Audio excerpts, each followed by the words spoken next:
ଯାଜ୍ଞସେନୀ ଭାଗ 2।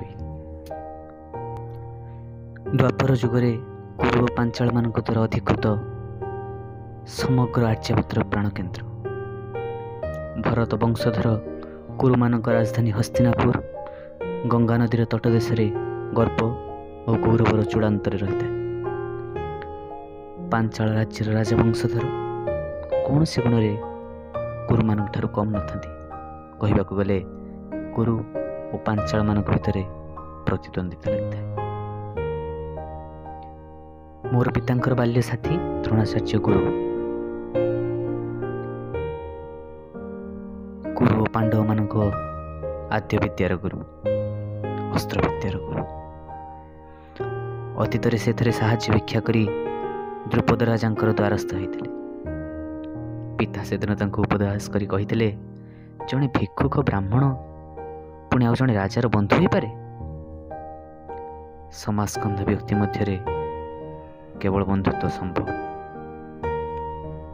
ଦ୍ରୋଣାଚାର୍ଯ୍ୟ ଅପମାନିତ ହୋଇ ଫେରିଯିବା ପରେ ହସ୍ତିନାପୁରରେ କୁରୁ ପାଣ୍ଡବମାନଙ୍କର ଗୁରୁ ଭାବରେ ନିଯୁକ୍ତି ପାଇଲେ।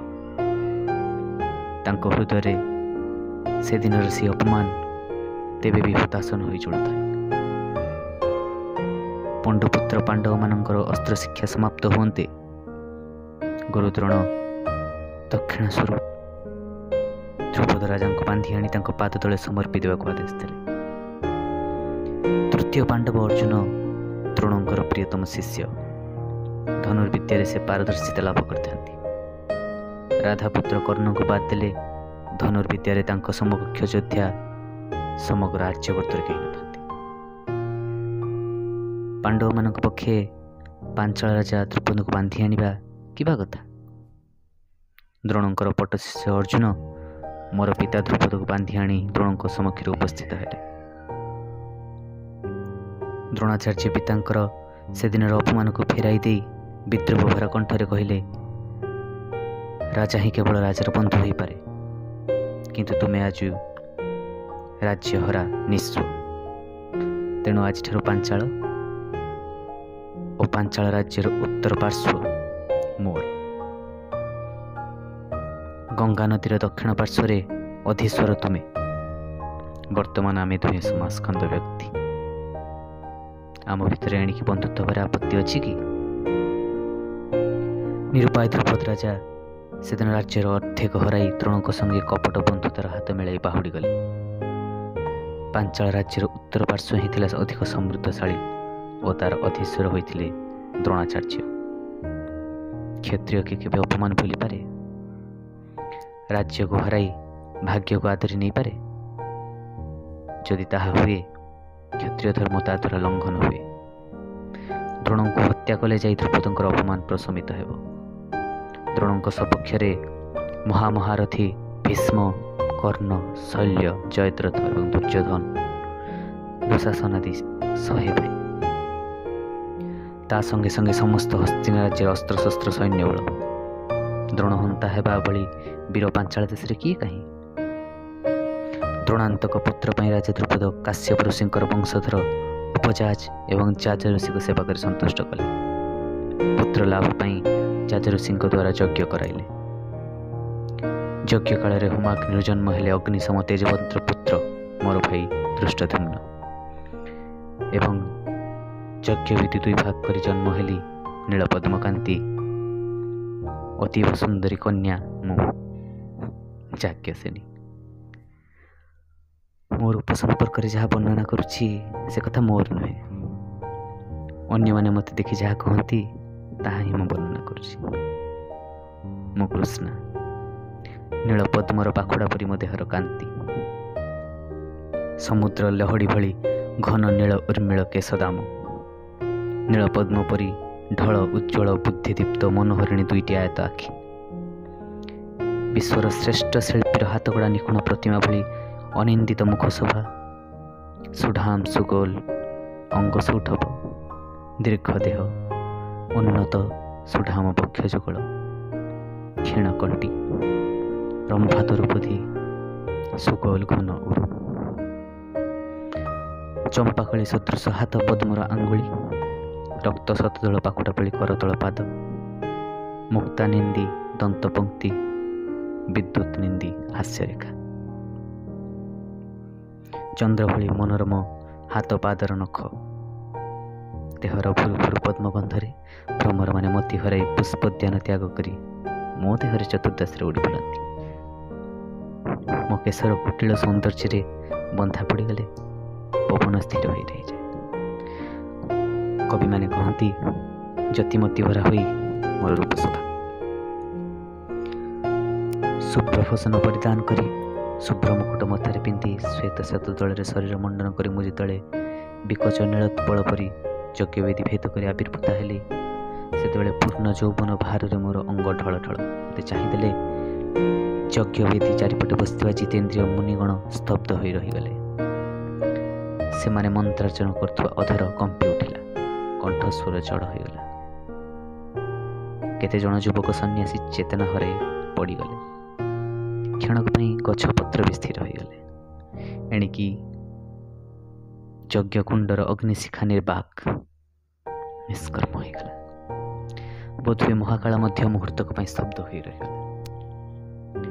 ନିଜର ରୂପଶୋଭା କେତେ ବର୍ଣ୍ଣନା କରିବି? ବାପାଙ୍କ ରାଜସଭାର କବିମାନେ କହନ୍ତି, ଶ୍ୟାମା, ଏହି ବର୍ଣ୍ଣନାର ରୂପ ଯେତେ ବର୍ଣ୍ଣନା କଲେ ବି ଆହୁରି କିଛି ବାକି ରହିଯାଏ। ସାରା ଜୀବନ ବସି କାବ୍ୟ ଲେଖିଲେ ବି ଅନୁପମେୟ ସୌନ୍ଦର୍ଯ୍ୟର ଉପମା ମିଳେ ନାହିଁ। ତେଣୁ କୃଷ୍ଣା ହିଁ ନିଜେ ତାର ଉପମା। ଜନ୍ମ ନେବା ମାତ୍ରେ ଆକାଶରୁ ଶୂନ୍ୟବାଣୀ ହେଲା ଏବଂ ମୁନିମାନେ ସେ କଥା ଶୁଣିପାରିଲେ। ଯଜ୍ଞ ଋଷି ପିତା ଧ୍ରୁପଦଙ୍କୁ କହିଲେ, ଏ କନ୍ୟା ତୁମ ଅପମାନର ପ୍ରତିଶୋଧ ନେବା ପାଇଁ ଜନ୍ମ ଲାଭ କରିଛି। ତୁମ ପ୍ରତିଜ୍ଞା ପୂରଣ କରିବା ପାଇଁ ଆବିର୍ଭୂତା ହୋଇଛି। ଏ କନ୍ୟା ଯୋଗୁଁ ପୃଥିବୀରେ ଧର୍ମ ରକ୍ଷା ହେବା ସଙ୍ଗେ ସଙ୍ଗେ ଅନେକ କ୍ଷତ୍ରିୟ ନାଶ ପାଇବେ। ଏ କନ୍ୟା ହେବ କୌରବ ନାଶିନୀ। ଈଶ୍ୱର ମୋତେ ଦେଇଥିଲେ ଏକ ଅପୂର୍ବ ଲାବଣ୍ୟମୟ ଶରୀର ଏବଂ ପ୍ରୀତିପୂର୍ଣ୍ଣ ବିଶାଳ ହୃଦୟ। ମୋର ସୁନ୍ଦର ନୟନ ମେଲି ଏ ସୁନ୍ଦର ପୃଥିବୀକୁ ପ୍ରୀତିପୂର୍ଣ୍ଣ ନେତ୍ରରେ ମୁଁ ଯେତେବେଳେ ଅବଲୋକନ କରୁଥିଲି, ସେତେବେଳେ ଯାଜ ତପସ୍ୱୀଚାରୀଙ୍କର ବାର୍ଣ୍ଣା ମୋ କର୍ଣ୍ଣଗୋଚର ହେଲା।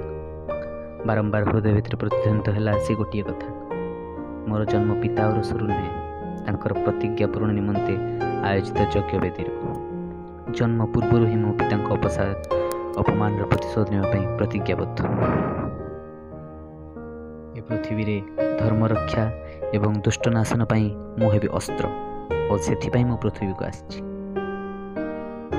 ଭାବିଲି କାଳେ କାଳେ ପୃଥିବୀର ଧର୍ମ ରକ୍ଷା ଦୁଷ୍ଟ ସଂହାର ପାଇଁ ଜଣେ ନାରୀ ହିଁ ମାଧ୍ୟମ ହେବା କ'ଣ ଏକାନ୍ତ ଅପରିହାର୍ଯ୍ୟ? ନାରୀ ହିଁ କ'ଣ ସୃଷ୍ଟି ଏବଂ ବିନାଶର କାରଣ? ତିନି ଲଙ୍କା ପରି ଧ୍ୱଂସ ଏବଂ ରାମରାଜ୍ୟ ପ୍ରତିଷ୍ଠା ପରି ସତୀ ସୀତାଙ୍କୁ ହିଁ ମାଧ୍ୟମ ହେବାକୁ ପାଇଁ ପଡ଼ିଥିଲା। ସେଥିପାଇଁ ତାଙ୍କ ଜୀବନର ସବୁ ସୁଖ ସମ୍ଭୋଗକୁ ତ୍ୟାଗ କରି ସେ ହୋଇଥିଲେ ଅରଣ୍ୟବାସିନୀ। ପୁଣି ଦୁଷ୍ଟ ରାବଣର ପାପ ଆଶା ତାଙ୍କୁ ଅଶୋକ ବନରେ ବନ୍ଦୀ କରି ବହୁ ଲାଞ୍ଛନା ଦୁଃଖ ଦେଇଥିଲା। ଅବଶେଷରେ ପୃଥିବୀର ଧର୍ମ ପୁନଃପ୍ରତିଷ୍ଠା ହୋଇଥିଲା। ରାବଣ ବିନାଶ ଏବଂ ଲଙ୍କାପୁରୀ ଧ୍ୱଂସ ପାଇଁ ସୀତା ହିଁ ହେଇଥିଲେ ଏକମାତ୍ର ଉପଲକ୍ଷ୍ୟ। ରାମ ରାଜ୍ୟ ପ୍ରତିଷ୍ଠା ହୋଇଥିଲା। ପ୍ରଭୁ ରାମଚନ୍ଦ୍ରଙ୍କର ଜନ୍ମର ଉଦ୍ଦେଶ୍ୟ ପୂରଣ ହୋଇଥିଲା। କିନ୍ତୁ ଅବଶେଷରେ ସତୀ ସୀତା ପାଇଥିଲେ କ'ଣ? ରାମଙ୍କ ଦ୍ୱାରା ନିର୍ବାସନ ଦଣ୍ଡ ଏବଂ ଶେଷରେ ସର୍ବସମକ୍ଷରେ ସତୀତ୍ୱର ପରୀକ୍ଷା ଦେବା ପାଇଁ ଅଗ୍ନି ପରୀକ୍ଷା। ତାଙ୍କ ଲାଞ୍ଛନାରେ ଧରିତ୍ରୀ ଦୁଇ ଫାଳ ହୋଇ ଫାଟି ଯାଇଥିଲା ଏବଂ ସତୀ ସୀତା ନିଜର ଦୁଃଖ ଲଜ୍ଜା ଅପମାନ ଏବଂ ଲାଞ୍ଛନା ଲୁଚାଇବା ପାଇଁ ଧରିତ୍ରୀ କୋଳରେ ଗୋପ୍ୟ ହୋଇଯାଇଥିଲେ। ଏତିକି ଭାବିବା ମାତ୍ରେ ମୋ ହୃଦୟ ଥରି ଉଠିଲା। ଧର୍ମ ରକ୍ଷା କୌରବ ନାଶନ ପାଇଁ ମୋର ଜନ୍ମ ସୁଖର କଳ୍ପନାରେ ହଜି ଯାଉ ଯାଉ ମୋ ମନ ଉପରେ ଅଜଣା ଆଶଙ୍କାର କଳା ମେଘ ନଇଁ ଆସିଲା। ହାତ ଯୋଡ଼ି ଆଖି ବୁଜି ପ୍ରାର୍ଥନା କଲି, ହେ ଈଶ୍ୱର, ପୃଥିବୀର ଧର୍ମ ରକ୍ଷା ପାଇଁ ଯଦି ମୋର ଜନ୍ମ, ତେବେ ସେଥିପାଇଁ ଯେତେ ଦୁଃଖ ଅପମାନ ଲାଞ୍ଛନା ଦେବ ଦିଅ, କିନ୍ତୁ ତାକୁ ସହିବା ପାଇଁ ଶକ୍ତି ଦିଅ। ମୋର ଧ୍ୟାନରତ ମୂର୍ତ୍ତିକୁ ଚାହିଁ ପିତା ପ୍ରୀତ ହେଲେ। ମୋର କପାଳରେ ଆଶୀର୍ବାଦର ହାତ ଦେଇ କହିଲେ, ଯାଜ୍ଞସେନୀ, ତୁ ହିଁ ପିତୃ ଅପମାନର ପ୍ରତିଶୋଧ ନେବୁ। ସେଥିପାଇଁ ତମ ଦୁହିଁଙ୍କର ଯଜ୍ଞବେଦୀରୁ ଓ ହୋମ ଅଗ୍ନିର ଜନ୍ମ। ମୋର ଯଜ୍ଞ ସାର୍ଥକ ହୋଇଛି। ପିତାଙ୍କର ପାଦ ସ୍ପର୍ଶ କରି କହିଲି, ପିତା, ଆପଣଙ୍କ ଇଚ୍ଛା ପୂର୍ଣ୍ଣ କରିବା ହିଁ ହେବ ମୋର ଦୁହିତା ଧର୍ମ। ମୋତେ ଆଶୀର୍ବାଦ କରନ୍ତୁ।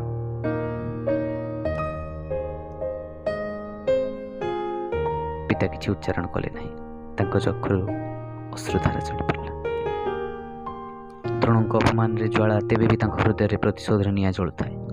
ମୁଁ ପ୍ରତିଜ୍ଞା କଲି, ଦରକାର ହେଲେ ସେ ନିଆଁକୁ ମୋ ଜୀବନର ଅଶ୍ରୁ ବିନ୍ଦୁ ଢାଳି ନିର୍ବାପିତ କରିବି। ଆମ ଦୁହିଁଙ୍କର ନାମକରଣ ଉତ୍ସବ ଅନୁଷ୍ଠିତ ହେଲା। ମୋର ଭାଇ ଜନ୍ମ ସମୟରେ କବଚ ଓ କୁଣ୍ଡଳ ଧାରଣ କରି ଜନ୍ମ ନେଇଥିଲେ ଏବଂ ଅତ୍ୟନ୍ତ ତେଜସ୍ୱୀ ଗୁଣଠାରେ ବାରି ପଡ଼ୁଥିଲା। ଯାଜୁ ଋଷି କହିଲେ, ଏ ପୁତ୍ର ଅଗ୍ନିରୁ ଜାତ ହୋଇଛି। ଯଜ୍ଞସ୍କର ପୁତ୍ର ଦ୍ରୋଣଙ୍କୁ ନିର୍ଦ୍ଧନ କରିବ। ଏହାର ନାମ ହେଉ ଧୃଷ୍ଟଦ୍ୟୁମ୍ନ। ମୋ ଆଡ଼କୁ ସ୍ନେହପୂର୍ଣ୍ଣ ଦୃଷ୍ଟିରେ ଚାହିଁ ଯାଜୁ ଋଷି କହିଲେ, ଦ୍ରୌପଦ ଦୁହିତା ଏ ଶ୍ୟାମାଙ୍ଗିନୀର ଶ୍ରଦ୍ଧା ନାମ ହେଉ କୃଷ୍ଣ। କୃଷ୍ଣ କୃଷ୍ଣ ଏବଂ କୃଷ୍ଣ, କି ସୁନ୍ଦର।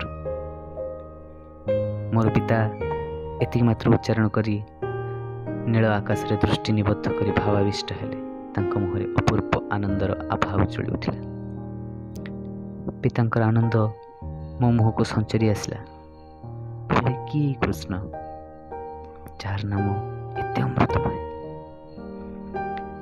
ପିତା ଅସ୍ପଷ୍ଟ କଣ୍ଠରେ କହିଲେ, ହେ କୃଷ୍ଣ, ମୋ କୃଷ୍ଣାଙ୍କୁ ତମରି ହାତରେ ହିଁ ସମର୍ପଣ କରିବି। ତମେ ହିଁ ତ ସମଗ୍ର ଆର୍ଯ୍ୟାବର୍ତ୍ତରେ ପୁରୁଷ ଶ୍ରେଷ୍ଠ, ବୀର ଏବଂ ଧର୍ମ ସଂସ୍ଥାପନ ହିଁ ତମ ଜୀବନର ଲକ୍ଷ୍ୟ। ତମେ ଗର୍ଭଗଞ୍ଜନ ଗୋବିନ୍ଦ। କୃଷ୍ଣାଙ୍କୁ ତମରି ହାତରେ ଅର୍ପଣ କଲେ ତମେ ମୋର ହୃତ ସମ୍ମାନ ଫେରାଇ ଆଣିବାରେ ସହାୟକ ହେବ। କେବଳ ସେଥିପାଇଁ ତ କୃଷ୍ଣର ଜନ୍ମ। ଏକ ଅନନୁଭୂତ ଶିହରଣରେ ମୋର ଶରୀର ରୋମାଞ୍ଚିତ ହେଲା। ଅଙ୍ଗେ ଅଙ୍ଗେ ଜାଗିଲା ଅକଳ୍ପିତ ପୁଲକ। ଆର୍ଯ୍ୟାବର୍ତ୍ତର ଶ୍ରେଷ୍ଠ ପୁରୁଷ, ଶ୍ରେଷ୍ଠ ଯୋଦ୍ଧା ଏବଂ ଧର୍ମ ସଂସ୍ଥାପକ ଯେଉଁ ପୁରୁଷ, ସେ କାହାର ବା କାମ୍ୟ ନୁହେଁ। ତା ଛଡ଼ା ମୋର କିଛି ନିଜର ସ୍ୱତନ୍ତ୍ର କାମନା ନାହିଁ। ପିତାଙ୍କର ଯିଏ କାମ୍ୟ, ସେ ମୋର ମଧ୍ୟ କାମ୍ୟ। କ୍ଷଣକ ପୂର୍ବରୁ ମୁଁ ପିତାଙ୍କ ପାଖରେ ପ୍ରତିଜ୍ଞାବଦ୍ଧ ହୋଇଛି, ତେଣୁ ମୁଁ କୃଷ୍ଣ ପାଖରେ ସମର୍ପିତ। ବାସ୍ତବରେ ତା ନ ହେଇଥିଲେ ଯାଜୁ ଋଷି ମୋର ଏପରି ନାମକରଣ କରିଥାନ୍ତି କାହିଁକି? କୃଷ୍ଣ ଏବଂ କୃଷ୍ଣ, ଏ ସ୍ୱର୍ଗୀୟ ପବିତ୍ର ମଧୁର ପ୍ରେମଧାରାରେ ମୋର ହୃଦୟ ହେଲା ପ୍ଲାବିତ, ଚକ୍ଷୁ ହେଲା ଆନନ୍ଦାଶ୍ରୁରେ ଛଳ ଛଳ। ଅଥଚ ମୁଁ ଜାଣେ ନା କିଏ ପରମ ପୁରୁଷ କୃଷ୍ଣ, କିଏ ପରମ ପୁରୁଷ କୃଷ୍ଣ। ଦର୍ଶକ ବନ୍ଧୁ, ଏହି ଭିଡ଼ିଓଟି ଆପଣଙ୍କୁ ଭଲ ଲାଗିଥିଲେ ଲାଇକ୍, ସେୟାର ଏବଂ ସବସ୍କ୍ରାଇବ୍ କରିବେ। ଆଉ ଆସନ୍ତା ଅଧ୍ୟାୟରେ ଆମେ ଜାଣିବା କିଏ କୃଷ୍ଣ। ଧନ୍ୟବାଦ।